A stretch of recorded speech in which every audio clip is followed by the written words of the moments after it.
যদি অগ্নি-3 কখনো হয় তাহলে অগ্নি-2 কে আবার বিট করতে হবে, সেক্ষেত্রে আমার প্রচন্ড কষ্ট বেড়ে যাবে।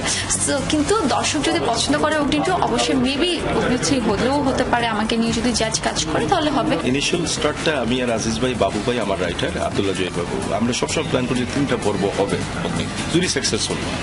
সো ইনশাল্লাহ অগ্নি-2 যদি সাকসেসফুল হয় অগ্নি-3 হবে। এন্ড অগ্নি-3 লোকেশনটা আমরা তো দেখে আসছি থাইল্যান্ড, সবসময় থাইল্যান্ড, ইন্ডিয়া, বাংলাদেশ।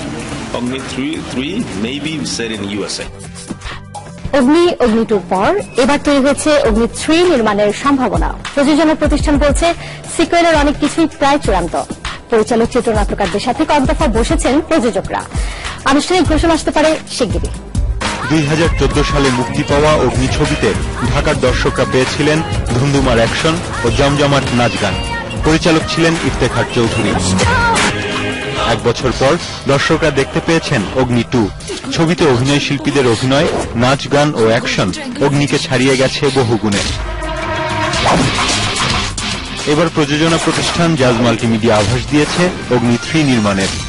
রাইটার হয়তো সামনের সপ্তাহে ইন্ডিয়াতে যাবে এই ব্যাপারগুলি তো কথা বলতে আমাদের সারা, এবং আমরা মোটামুটি ভাবে আর কি ফাইনাল যে আমরা এখন অগ্নি-3-তে হাত দিব। অগ্নিতে মাহির বিপরীতে ছিলেন আরফিন শুভ। অগ্নি-2 যৌথ প্রযোজনার হওয়ায় মাহির সাথে দেখা গেছে কলকাতার ওমকে। আর অগ্নি-3-তে কলকাতার নতুন কাউকে দেখা যাবে মাহির বিপরীতে। আর এটিও নির্মিত হবে যৌথ প্রযোজনায়।